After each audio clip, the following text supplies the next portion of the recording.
بسم اللہ الرحمن الرحیم الحمدللہ رب العالمین والصلاة والسلام علی اشرف الانبیاء والمرسلین سیدنا و نبینا و شفیعنا اللهم صل على محمد وآل محمد. اما بعد فقد قال رسول اللہ صلی اللہ علیہ وآلہ وسلم بسم اللہ الرحمن الرحیم انا مدینۃ العلم وعلی بابها صلوات علیہ اللهم صل على محمد وآل محمد. کائنات کے مالک نے جس نے اس کائنات کو بنایا، اس زمین و آسمان بنائے اور زمین و آسمان کے اوپر بہترین تنظیموں کا آویزہ کیا، بشر چاند اور سورج اور بہترین ستاروں سے اپنے آسمان کو سجایا، اور جس نے زمین کے اوپر سبزے اگائے، ان سبزوں میں کچھ ایسے درخت بھی ہوئے جو خوشبو دیتے ہیں، کچھ ایسے درخت بھی ہوئے جو پھل دیتے ہیں، کچھ ایسے درخت ہیں جو پھل نہیں دیتے ہیں، لیکن کائنات کو اس نے بہترین طریقے سے سجایا، جس میں مشرق سے سورج کو نکالا اور مغرب میں ڈبو دیا۔ اتنا بہترین وہ خالق ہے جس نے اس کائنات کو بنایا، اس لیے بنایا اور کس کے لیے بنایا اور کس وجہ سے بنایا۔ عزیزوں، اس کائنات کی ساری مخلوق ایک طرف، اور اس نے ایک مرتبہ یہ ارشاد فرما دیا، اے میرے حبیب، اگر تمہیں نہ پیدا کرنا ہوتا تو یہ نہ چاند ہوتا، نہ یہ سورج ہوتا، نہ یہ زمین ہوتی، نہ یہ ہوا ہوتی، نہ ہوا میں جلوس ہوتی، نہ یہ سمندر ہوتے، نہ سمندر میں روانگی ہوتی، یہ کچھ نہ ہوتا۔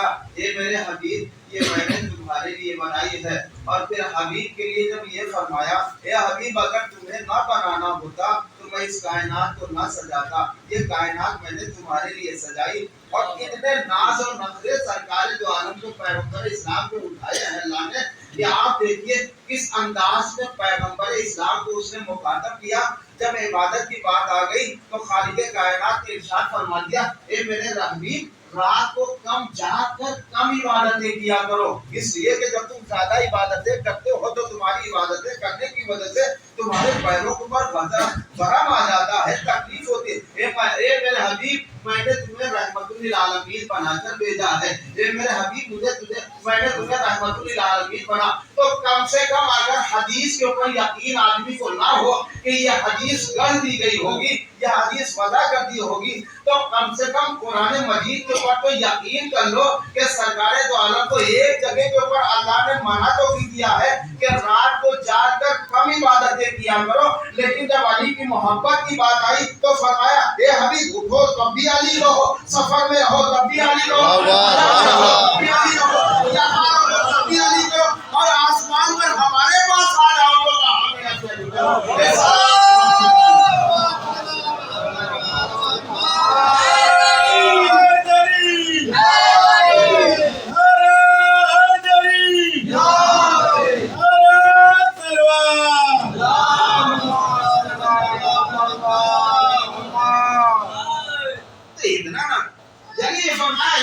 پیغمبر جہاں بھی رہو وہاں علی علی کرو۔